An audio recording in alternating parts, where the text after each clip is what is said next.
gouvernement du Niger, prenant... Après la France, le Niger rompt donc sa coopération militaire avec les États-Unis.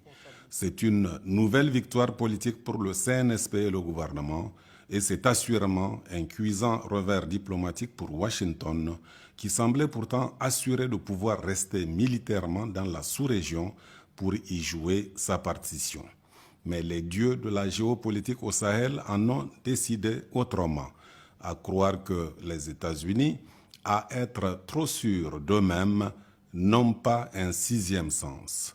Ils ont certes une sixième flotte, mais visiblement cela ne suffit pas à en faire une superpuissance capable d'anticiper toujours les événements, surtout lorsque leurs intérêts sont en jeu.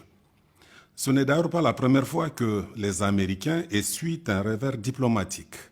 Un des plus mémorables reste sans doute la théorie, avérée fausse, des armes de destruction massive utilisées par Washington contre l'Irak pour déclencher son invasion en 2003.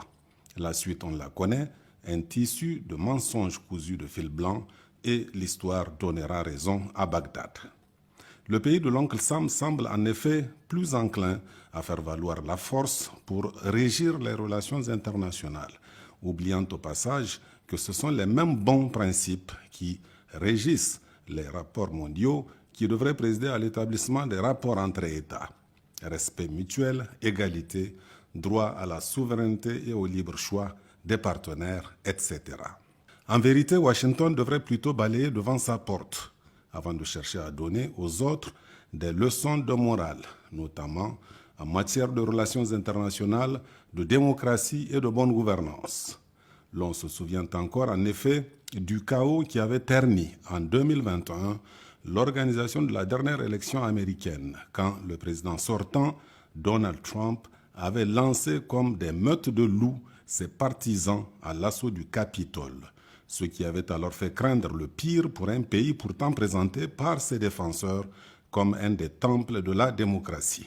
Aujourd'hui, l'Amérique devrait plutôt se réconcilier avec les valeurs cardinales de paix, d'amitié, de solidarité et d'espérance qui avaient fait sa grandeur sous Kennedy, fondant en 1961 le corps de la paix. Cette Amérique-là que nous avions tous rêvé de voir un jour, celle des grandes aventures, de la ruée vers l'or, celle de tous les destins possibles, oui, l'Amérique d'aujourd'hui a assurément intérêt à revoir sa copie quant à la gestion de ses rapports avec les peuples épris de paix et de justice.